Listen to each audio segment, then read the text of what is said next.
I will ask that those who are not speakers, i.e. panelists for the event, to turn off your video and keep your audio off. Our co-hosts of this event will also be moderating and checking over that. So thank you all for joining.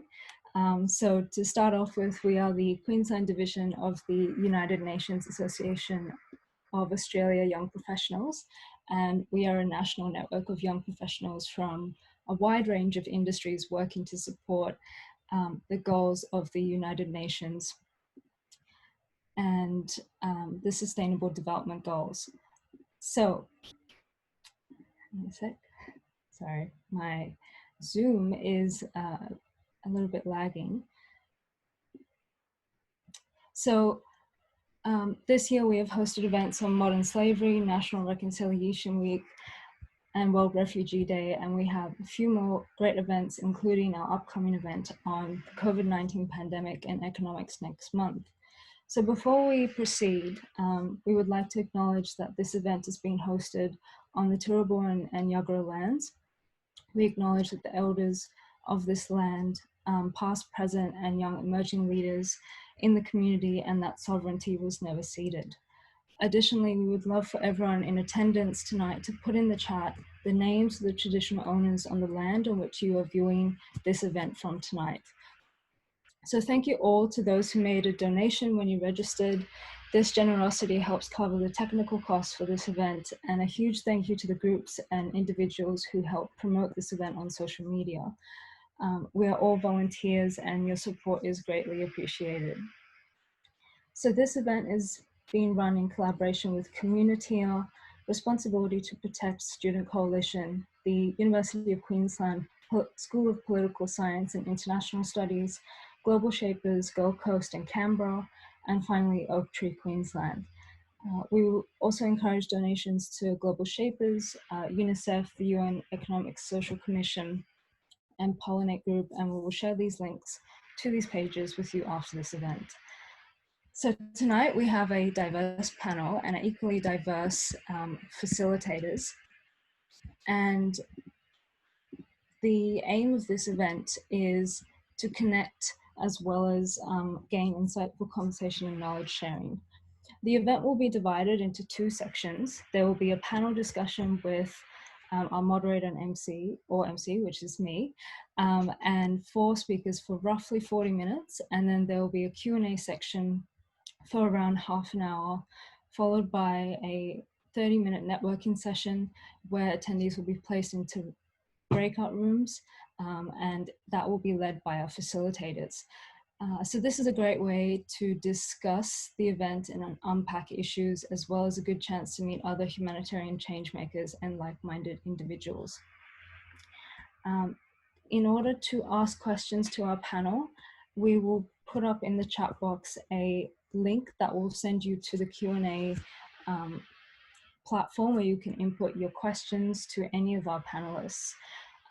A reminder is that we kindly ask you to mute your audio and to keep your videos off, so then we can see our panelists and hear them clearly. So please note that this event is being recorded, and the panel and the Q&A session will be available for viewing afterwards on our YouTube channel. In addition, originally our moderator was going to be Ashley Streeter, but due to a few circumstances, she's had to cancel and she sends her sincerest apologies. So instead, I will be your moderator, and my name is Ishara Sahama. I am with the UNYP team, and I've been a part of organizing this event for you all with the wonderful Queensland UNYP team. So to begin our panel, I would like to ask our wonderful panelists to kindly introduce yourself and explain what you do and how you have an impact on each other, on other people. So I'll go in order of who's on my screen. So perhaps Luke, you'd like to start first. Thanks, Ishara, for the honour of going first. Hi, everyone. My name is Luke Barbagello, and I am the Partnerships and Programs Manager with Pollinate Group. For those of you that are just hearing about Pollinate for the first time this evening, we are an Australian charity registered both here in Australia and in the United States that supports two social enterprises that operate in India and Nepal. And the work that those social businesses do is recruiting women entrepreneurs that live in urban and formal settlements in India and rural villages in Nepal to become last mile distributors and entrepreneurs. And so what we are distributing is primarily solar products, but also other basic household items which close the access and the energy gap for a lot of families living in poverty. And the underpinning and foundational aspect of our work is that we are offering all of the products through interest-free microfinance. So it's all about uplifting as many families as we can out of poverty using economic livelihood programs.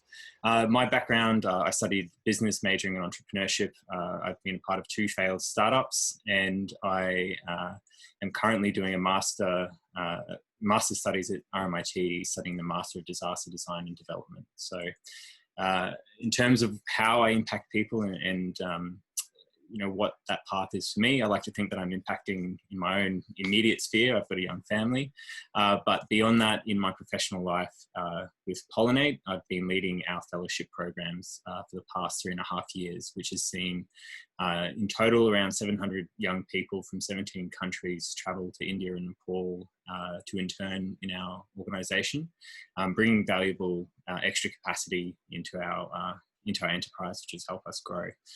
So I like to think that my role with Pollinate is helping people discover social enterprise and discover the opportunities that working in the development field can bring. Thanks, Ishara. Awesome. Thank you so much, Luke. That's really inspiring. So next up on my screen is Ellen. Would you like to introduce yourself? Thanks, Ishara. Hi guys, my name is Ellen and I'm currently in my final semester of Masters of Business at UQ, majoring in social impact and sustainability.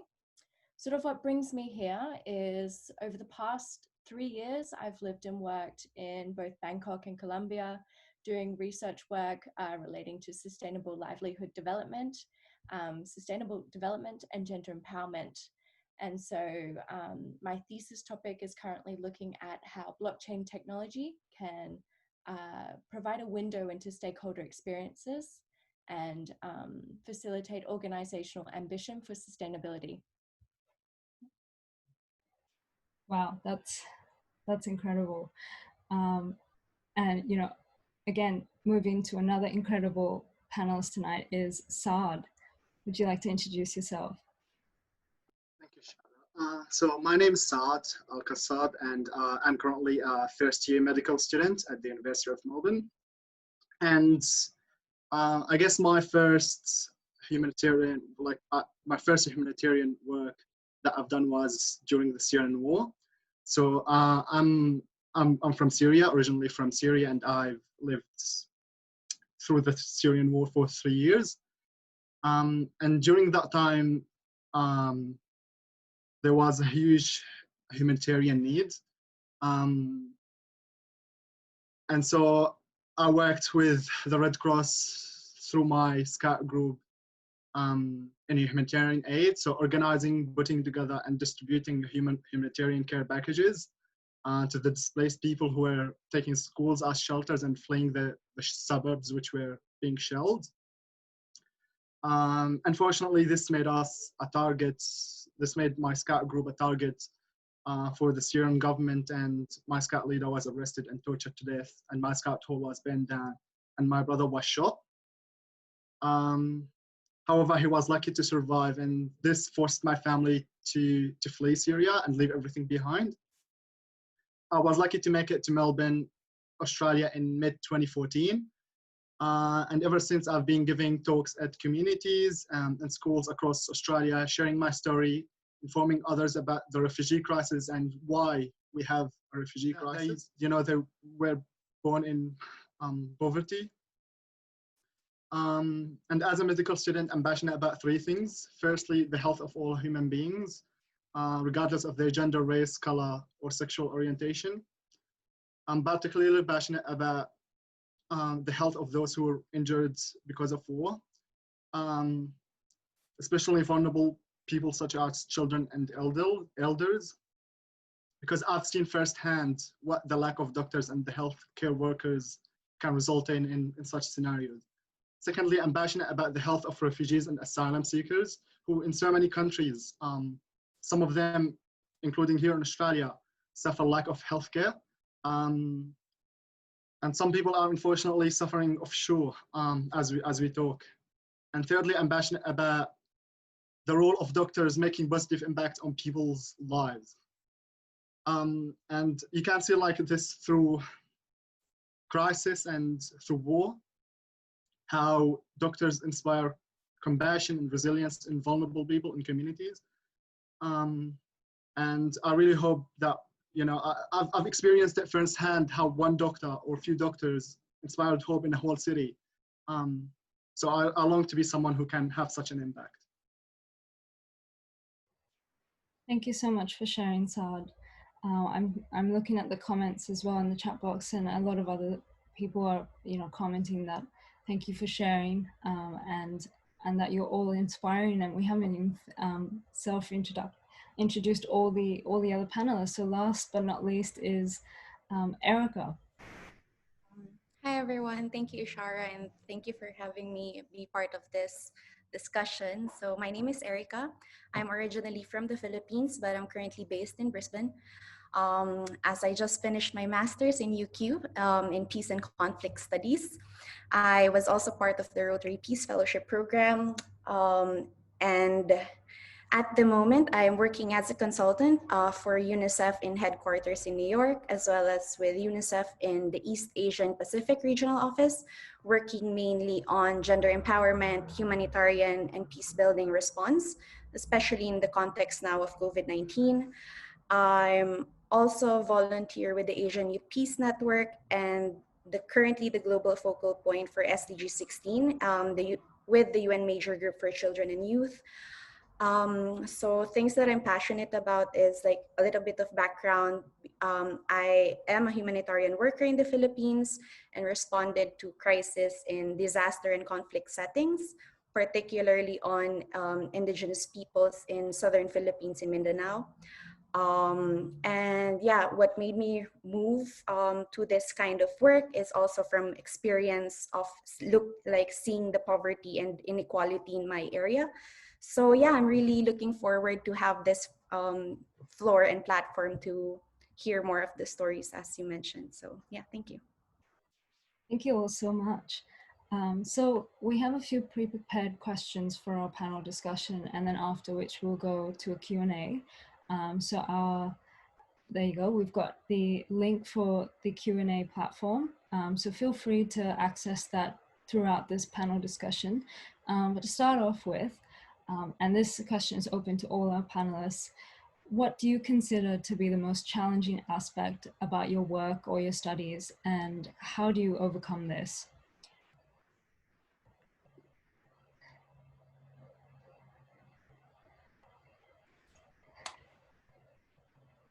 Luke, you unmuted yourself, so do you want to go first again? Well, that was a preemptive unmute. I'd love to invite the others to come first as well. I guess the most challenging part for me in the work that I do with Pollinate is the remoteness of it. And I think that's something that a lot of people that are looking to enter into the development sector or the humanitarian sector in Australia will certainly face, is that quite often, if you're interested in that area of work, we are on the literal other side of the world to a lot of the flashpoints for those kinds of crises. And, you know, Pollinate, we pre-COVID had offices in 9 locations across India and Nepal, and we had a global team across Australia, the US and Canada. And so it seems really trivial, but it is something that will come up regardless of where you're working. If you're working towards the UN SDGs, or you're working towards any kind of humanitarian relief project. That is incredibly difficult. But also, I think I'd love to hear the other speakers' comments on this, because I think if you are exposed repeatedly to the inequalities in the sector, it does start to take a personal toll on you to a degree. And so managing that stress and that, you know, you're only in this work if you're an empathetic person. So how you manage that day to day is a really important factor, and something that I think is definitely an everyday challenge that you need to consider and overcome. So I think I'll sort of build upon, I think Luke provided a really good foundation for sort of the type of work we do and how remoteness does impact your well-being. From my experience in Colombia as a researcher, part of my job was to travel with the Ministry of Mining around different mines in different communities. I speak Spanish, so I was able to communicate with different stakeholders, but there is something in sustainability, right, known as the social license to operate. So you look at communities built adjacent to mines, and you go in and you see sort of how livelihoods have been developed associated with different corporate levels of corporate investment. And one of the most shocking things for me, sort of my experience from Colombia, was looking at how, although they were investing in education at a community level, this mine was also investing for people to go and become miners, to really just work in the mine. And a lot of these communities are politically isolated. There's really no kind of other option outside of the mine for many people. So it's a very harsh dilemma to sort of go in and face, like going into a school and asking children, what do you want to be when you grow up? And for them, the reality is to walk into the mine. And this is not a sustainable solution. And it personally, I don't believe it's a ticket for a mining community to build onto precious land. Anyway, so that's my feedback. For me, like when I think about the challenges, there are lots of challenges. I kind of divide it into like working in a conflict zone,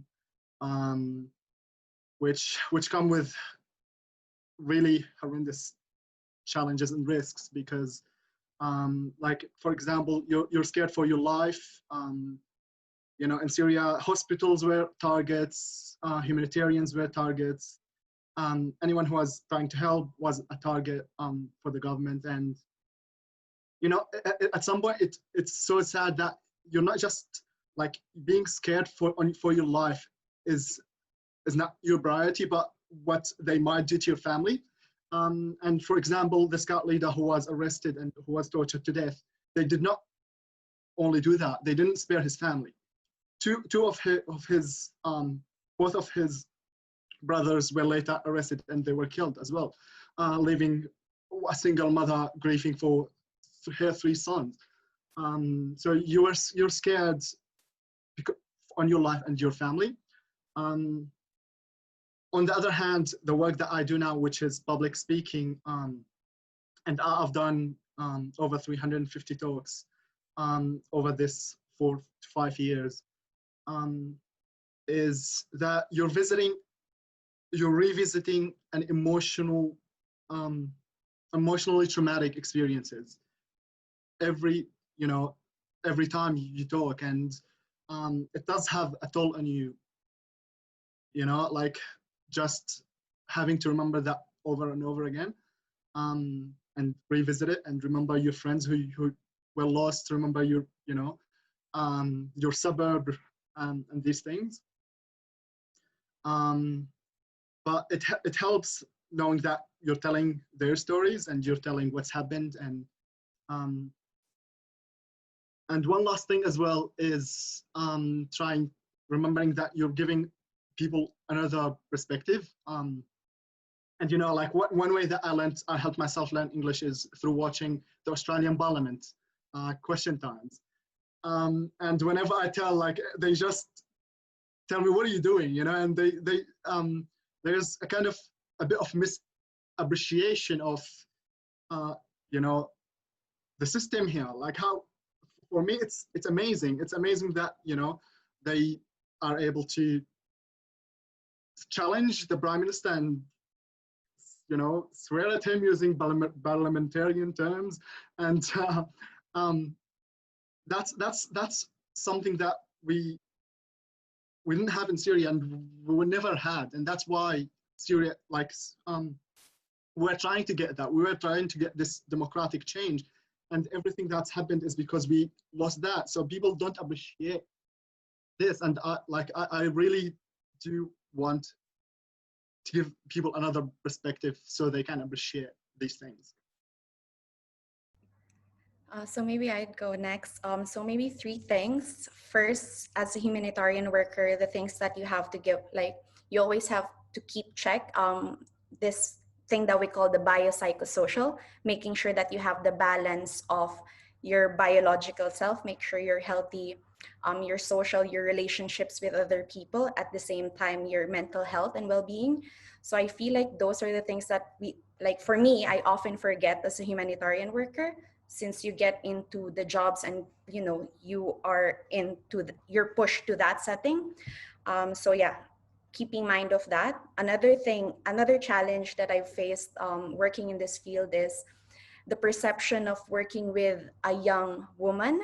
So that's always been a challenge, especially in this kind of society where, you know, they always say, do we take this person seriously? But also trying to push forward in terms of creating meaningful changes by being that young person coming from a third world country, those kinds of things. So creating platforms for that is really important. And then finally is like the sustainability, as some of them have already mentioned, that sometimes it's really difficult to work within a bureaucracy, but you have to work in that. But sometimes it doesn't really create a way for you to work sustainably, especially working with communities. I am fortunate that I have like really great colleagues that I work with that thinks that about these aspects of empowering local communities.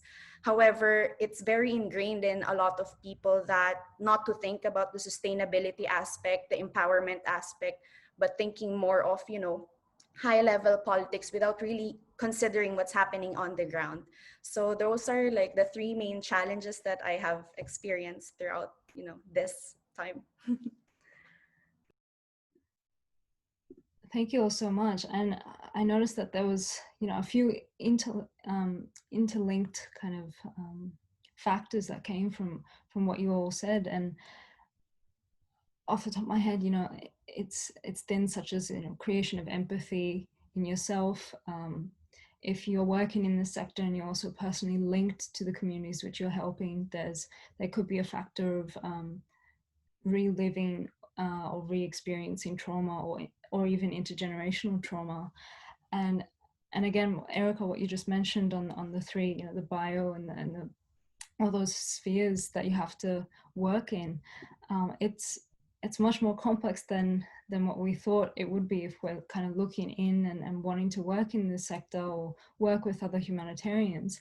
And as you all know, all these humanitarian efforts and working in this sector have become a bit more difficult or trickier to navigate during this time of COVID-19. It's one of the reasons why we have this event online.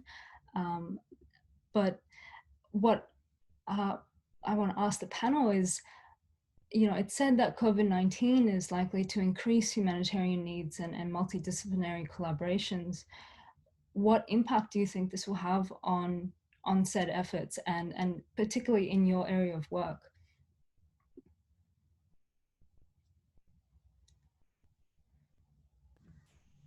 Maybe we'll go the other way around. Yeah, sure.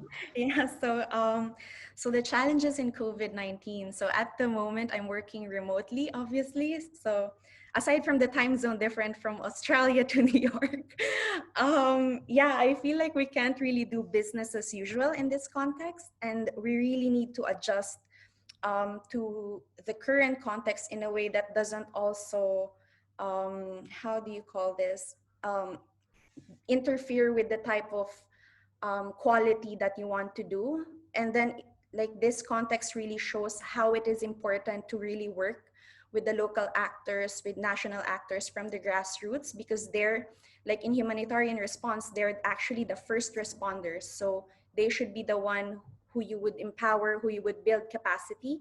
So I think from the discussions that I've been having lately, like that has been coming up more and more, and a lot of realizations in terms of how, you know, we could work in this age. Even if we have technology, we're fortunate to have it, but those who are in need really don't have, you know, this type of technology to work with.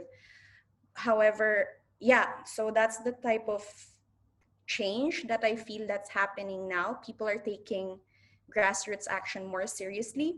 And then it's also difficult, especially in the peace building world, where you need to have that kind of relationships, because it's really difficult to do negotiations via Zoom. Like if you don't like the speaker, you just mute him or something like that. But yeah, like the relationship building in different contexts, humanitarian, peace building, development world is really important. And I feel like there's still more work to be done in that case in the context of COVID-19. So I'd like to talk about it more from like a health perspective, and the work that I would like to do, the humanitarian work I would like to do as a future health worker. So we know that COVID-19 is a primarily health crisis. It has so many implications, but it's in its core, it's a health crisis, and it's straining our health systems, straining health systems in most countries all over the world. And despite even some of them having the best advanced health systems with advanced technology and care. And there is an increased demand for humanitarian services and workers in healthcare system. For example, even in Victoria now, medical students and nursing students are asked to assist in the response for the first and particularly the second spike or wave of COVID.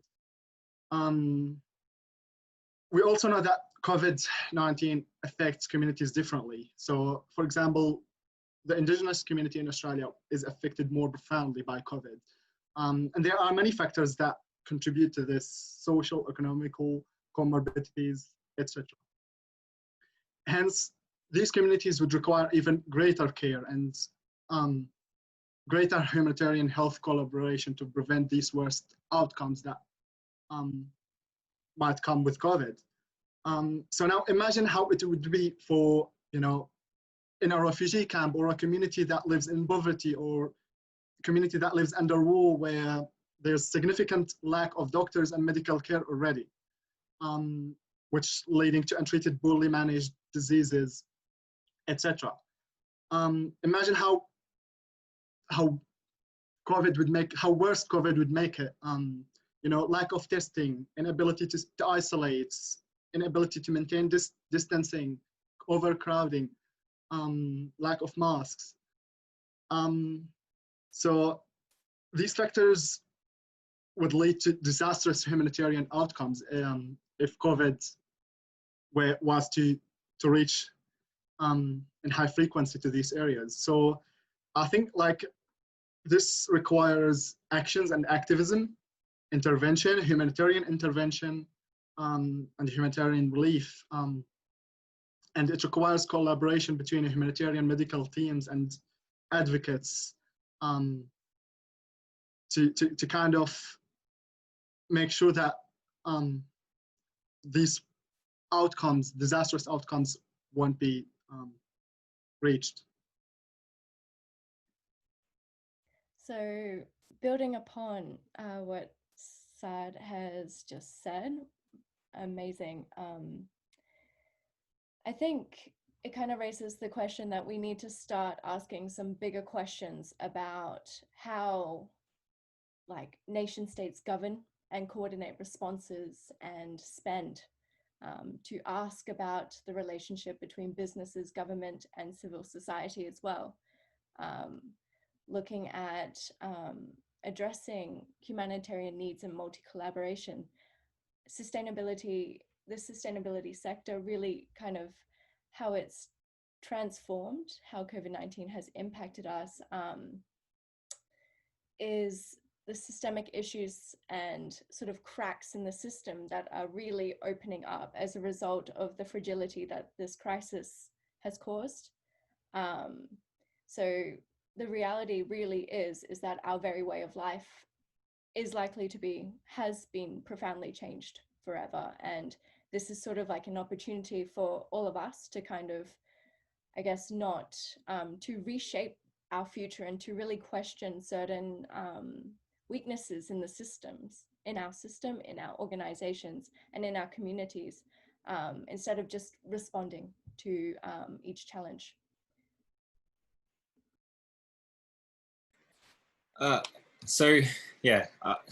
It's such an interesting kind of topic, and I think it's one that's going to keep unfolding over the coming years. I'm one of those really horrible pessimists and cynics that you'll see speaking about this crisis as a multi-year crisis as opposed to a flash in the pan. But I'd also really like to just quickly touch on the way that the neoliberal kind of economic system and kind of global capitalism has performed.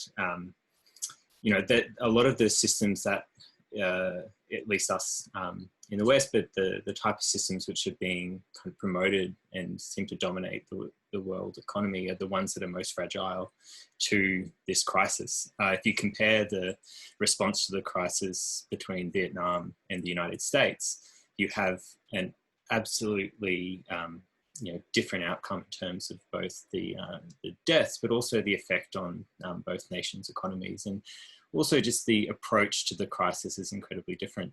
But I'd like to, because that could go on for hours, that could be a whole other webinar topic. I'd like to quickly speak about what's happening to pollinate and in terms of our work in India. And the central government in India announced a lockdown with 4 hours notice, and it saw the largest migration within India since partition. And obviously that affected the communities that Pollinate works with greatly. Our communities, both the entrepreneurs and the customers that we serve, are predominantly migrant laborers. They flood into urban areas looking for work in construction, in domestic services. And when the lockdown was announced, it was implied that those businesses that they were employed in would be shut and they would be without income.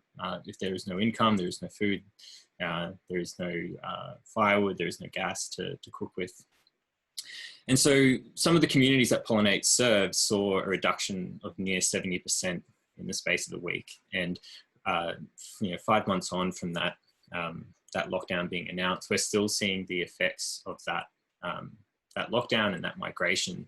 And so, the effect on humanitarian efforts, Pollinate's not a humanitarian organization, we're a social business, but what we found ourselves doing very early on during the crisis was working with multiple partners that we'd never worked with before. And that was because we had very extensive databases and lists of not just community locations, but population size, the language that was spoken, regions where those people had migrated from. And a lot of both local and INGOs didn't have that information. So immediately the crisis forced upon us a multidisciplinary approach. And I think that would be true for many organizations, be they in developed or developing nations. In terms of like the future impact, who knows? Some nations are looking more inwards, and so you'd think there'd be a lot of more collaboration inwardly. How it will affect global cooperation is yet to be seen, but the talk of travel bubbles, that could be an interesting pathway towards more humanitarian relief flowing from larger established bubbles into neighboring countries which are in sustained crises. And yeah, I don't really have more of an answer than that because it's still unfolding. It's incredibly fascinating to watch and be a part of. That's excellent. Thank you all so much. I noticed that all of you have kind of touched on the fact that there needs to be a system change, or rather systems change, because there's many different systems in which everyone's operating in. And so I wanted to touch on that because Saad mentioned, you know, there's grassroots organizing and humanitarian efforts and a whole bunch of other organizing and development efforts that go into this sector, as well as the health sector and engineering and so on and so forth. And even Ellen talked about, you know, we can't do business as usual, and Erika mentioned that as well, and then as well as with Luke. So I wanted to touch on the fact that, you know, considering the state of affairs now, and your own respective work and the challenges that are being faced with COVID, but even with changes in politics and economics, or a kind of a social uprising and accountability that comes from that, as we've seen through global protests. I wanted to ask whether, you know, in consideration of your own career or your sector goals, whether it be in development or, you know, energy poverty, for example, in Luke's case, or peace building or health equity, how can these goals be achieved? Is it, you know, through a multitude of negotiations and collaborations and systems change? The answer might seem obvious, but I know that from what you've all mentioned, it's a bit more complicated than that. So what are your thoughts on that? How can these challenges be brought to the table and to the forefront of actually making reparations or solutions towards them?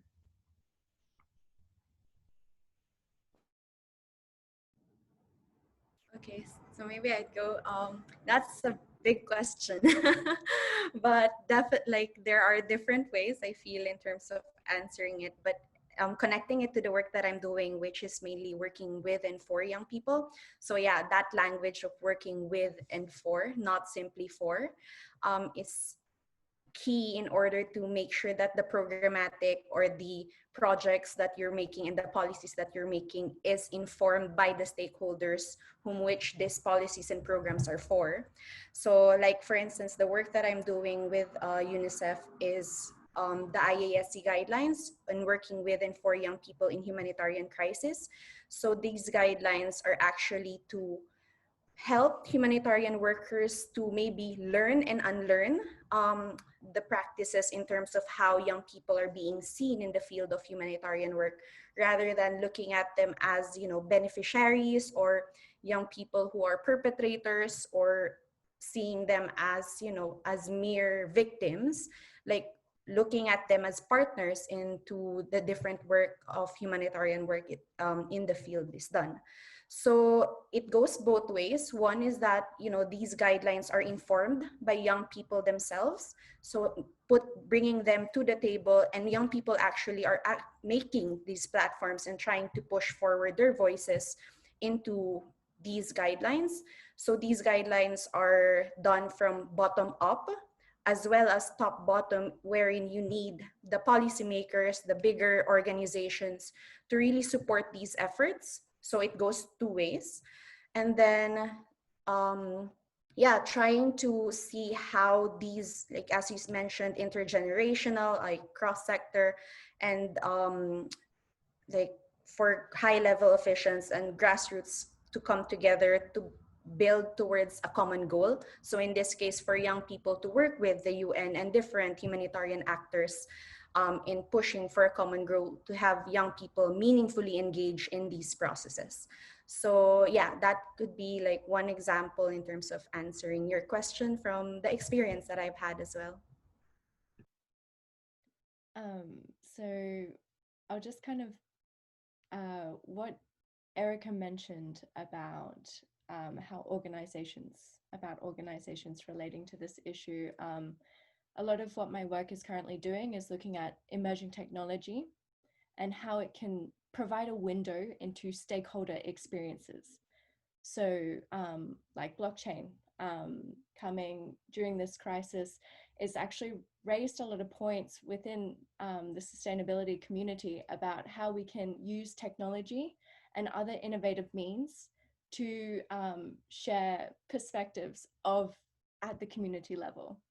And so I'm working with the Cambridge Institute of Sustainable Leadership, actually looking at tea farmers in Malawi and how they can share their perspectives to the organization. So yeah, we'll pass on to Saad. Yeah, that's a hard question, and I'm not sure if I can give like a really good answer. I think it depends on the humanitarian goal that you know, sometimes it takes only one person taking action and being passionate about a humanitarian goal to kind of create that change and lead it. And sometimes it takes many years, you know, even tens of years of hard work from multiple humanitarian organizations, you know, coupled with advocacy and awareness to kind of reach a humanitarian goal, or even try to change, you know, people pre-established prejudice about an issue or a humanitarian issue. So you know, and I think like if we look at history, you know, you can see how we can learn from that, and we see how some humanitarian goals were never even achieved, and we look back and we kind of just grieve it, if that makes sense. But I hope that kind of answers it, but it's a hard question.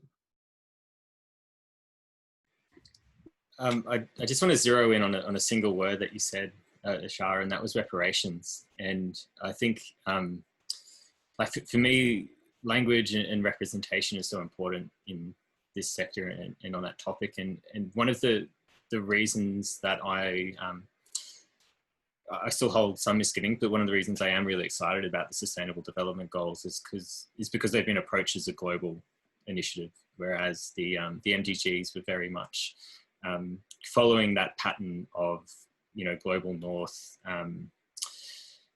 you know, whether rightly or wrongly, kind of domination of that sphere and really setting the agenda. And I think that the SDGs are an acknowledgement that, you know, all communities in all nations need to be working towards this idea of sustainability, this idea of development. And in terms of like progression, for me, that really does center on localization when it comes to approaching each of those humanitarian goals. And within Pollinate, that was, you know, within the DNA of the organization.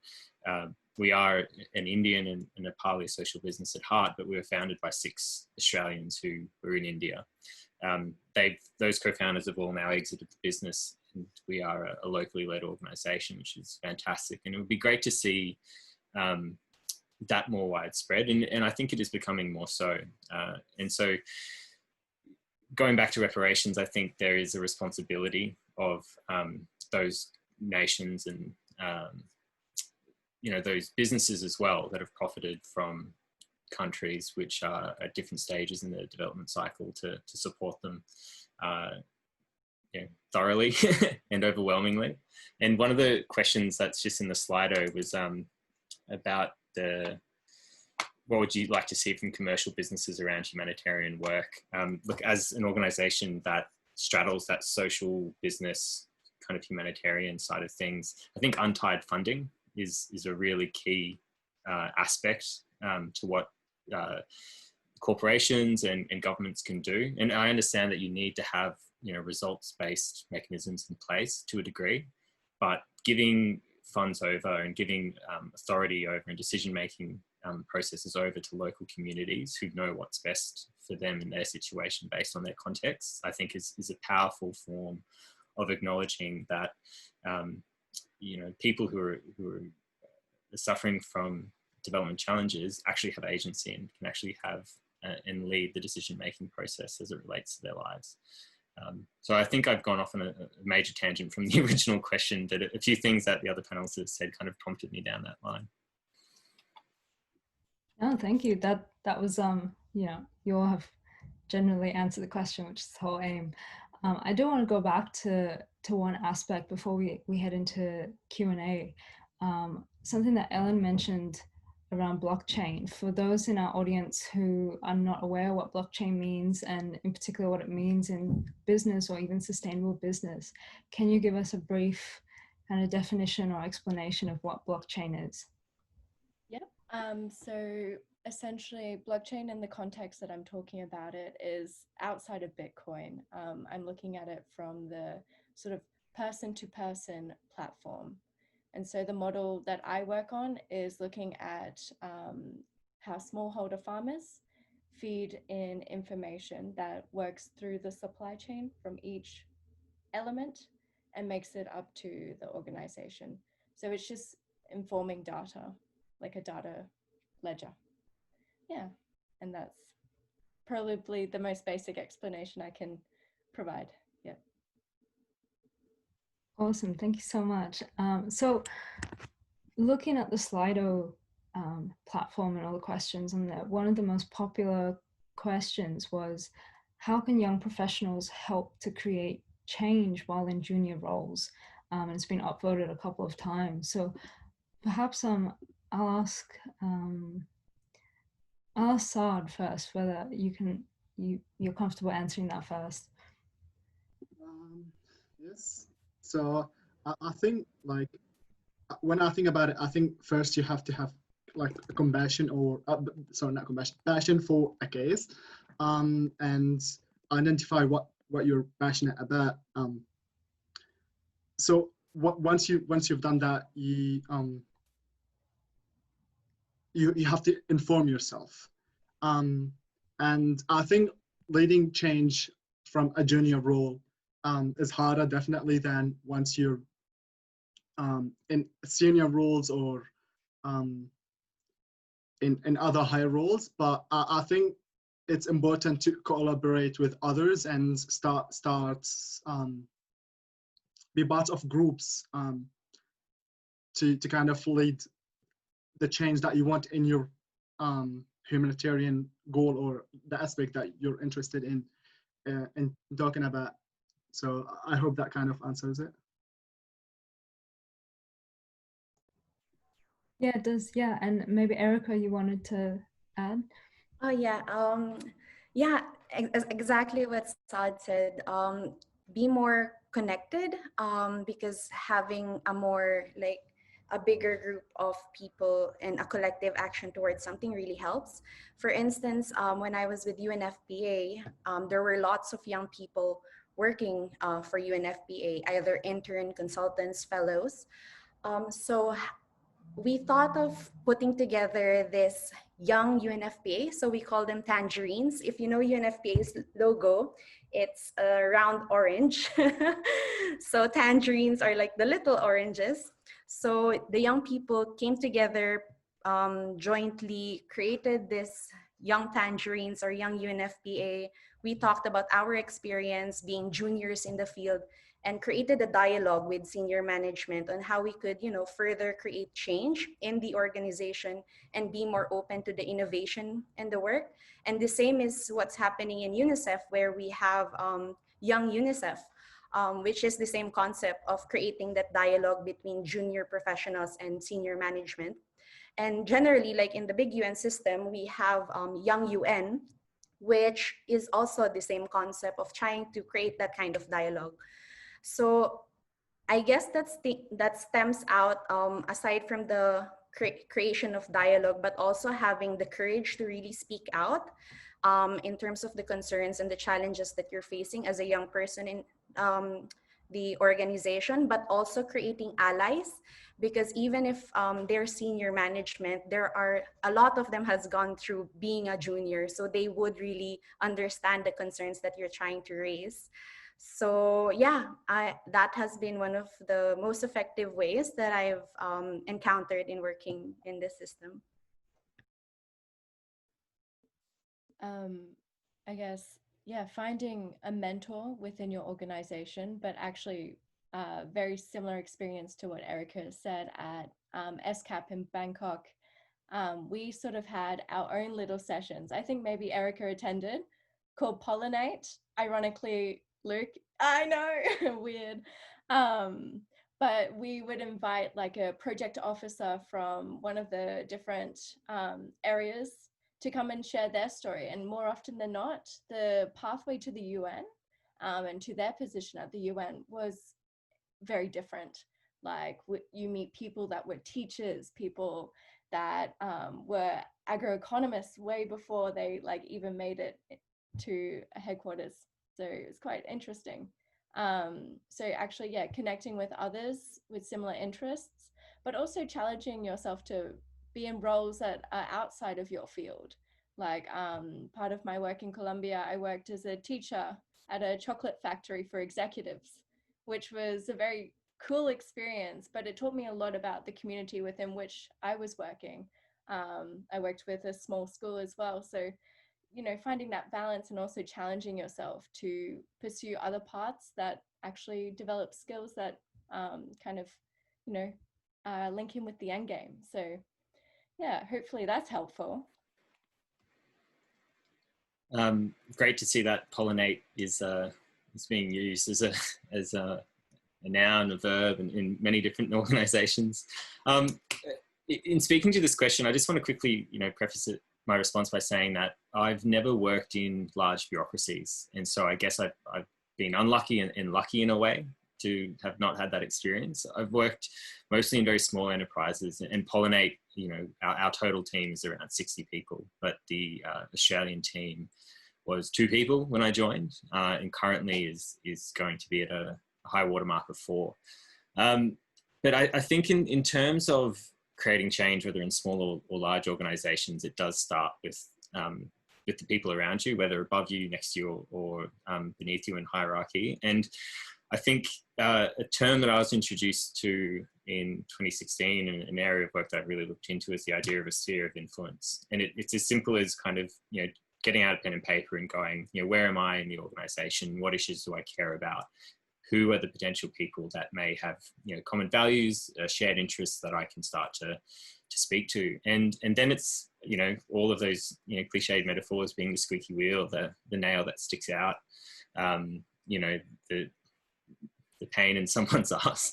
I think you sometimes do need to really choose your moments, but really antagonize for what you feel is a worthwhile change. And obviously it can't just be a suspicion of a change that needs to happen. You need to do your research and back it up with theory, but also examples of how your solution could make a difference.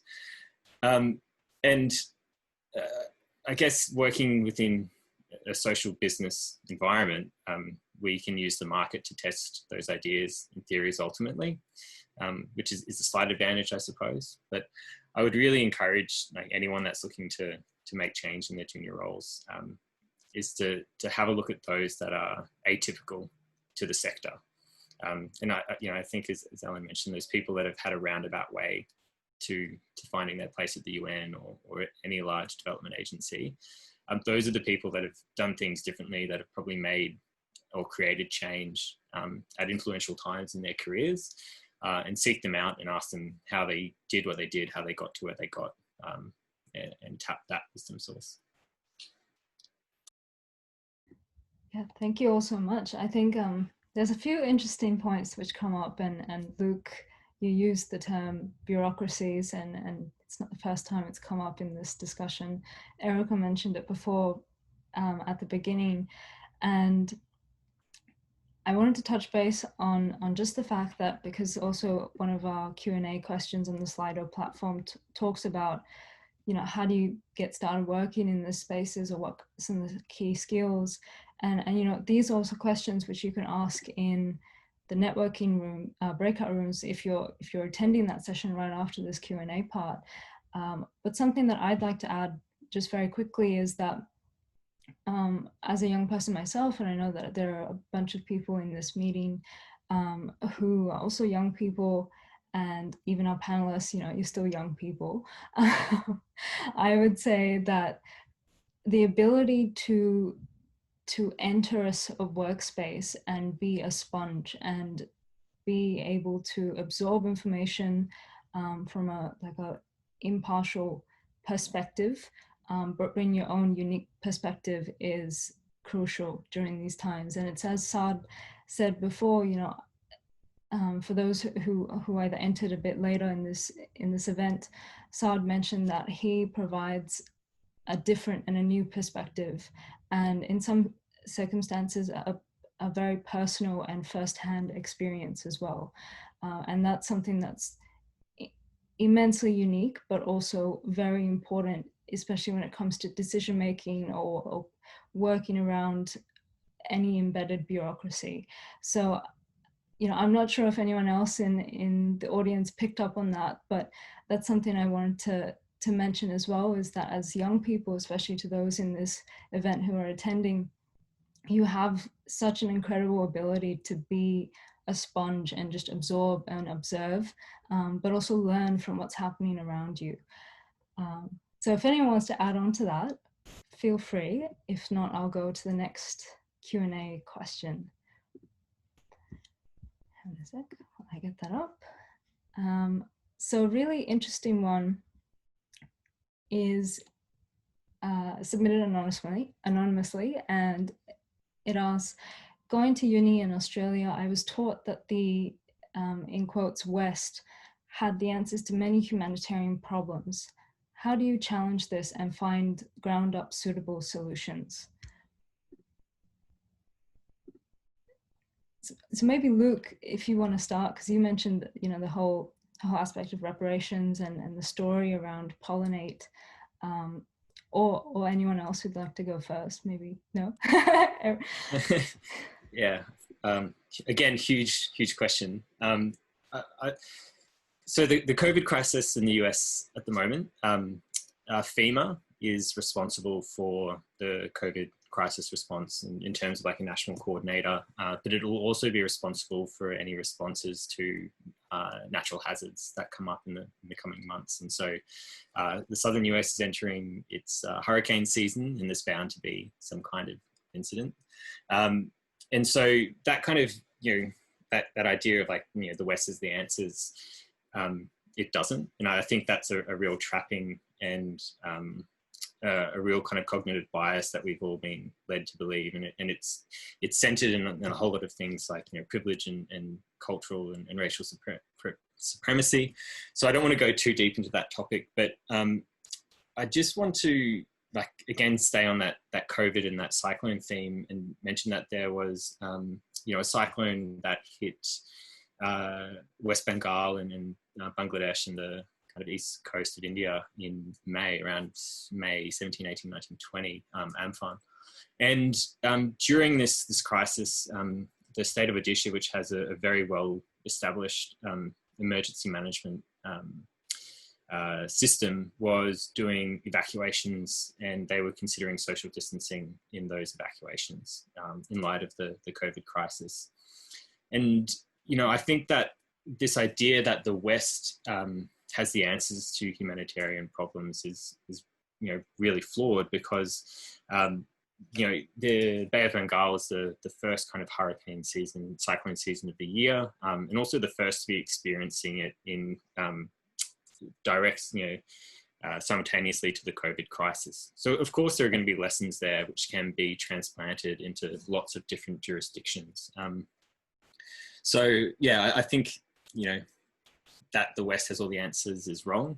They've just had the benefit of the wealth that the Industrial Revolution and colonialism brought to them. And it's actually a knowledge transfer can happen both ways and should happen both ways. Quite interestingly, sort of one of the key dilemmas for sustainability, I'm sorry, I have to bring this back to sustainability, that this is my area, is sort of renewable. There's this very popular case study, right? Going into a town in Africa where this company decided to make the case for renewable energy, selling solar panels to, they put solar panels into like a poorer region of this city, and then sort of did this test on how it would improve certain living conditions. And then in order using the data from this process, they tried to sell solar to the wealthier people in the city, and they didn't buy it because they considered it something that only the poorer people in their community had, which is ironic, really, because it is this idea of this company, right? Probably a very collaborative project coming into a community where they don't really have such an understanding of, I guess, the cultural intricacies of, I guess, energy governance or wealth perception, trying to build up livelihoods in a certain area of the city and trying to make a case for that, trying to make a value proposition to a certain client, and it not working out because they didn't ask a simple question. They didn't really go in and do that cultural work and really look at the community and the people they were trying to sell to, which is very fascinating. But yeah, I don't know how I kind of went on a tangent, but it's one of the things that really grinds my gears about sustainability, a lack of cultural awareness in strategy.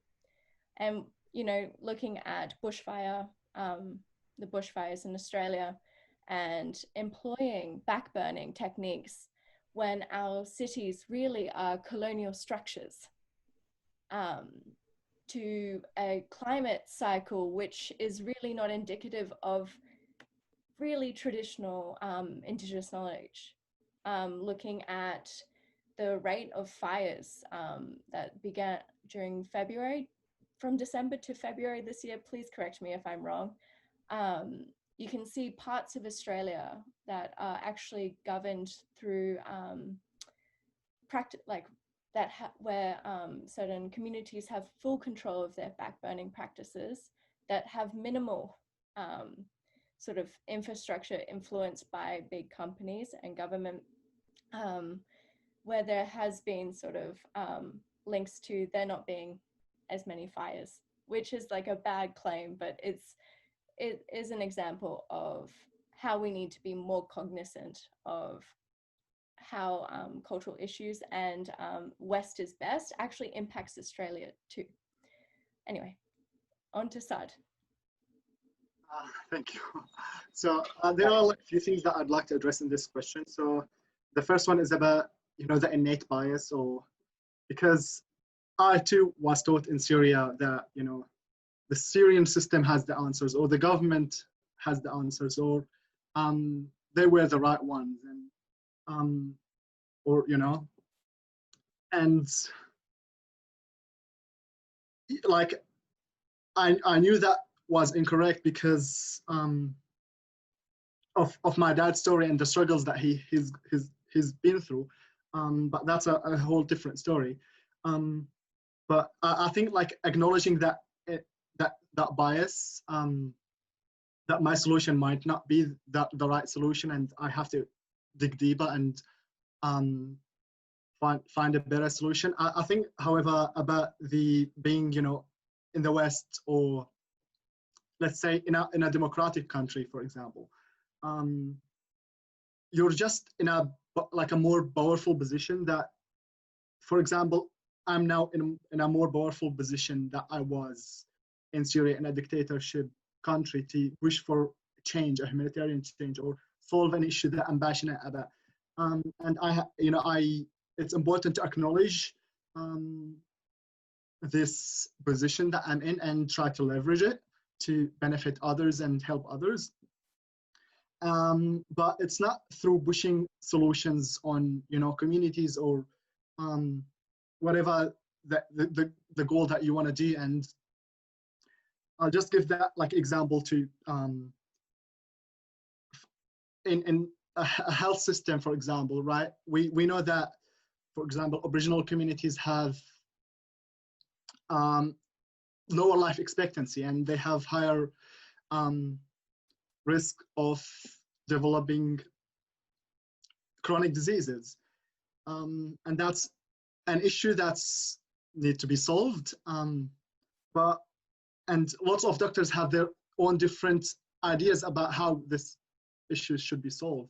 But I think it's important to engage with the community that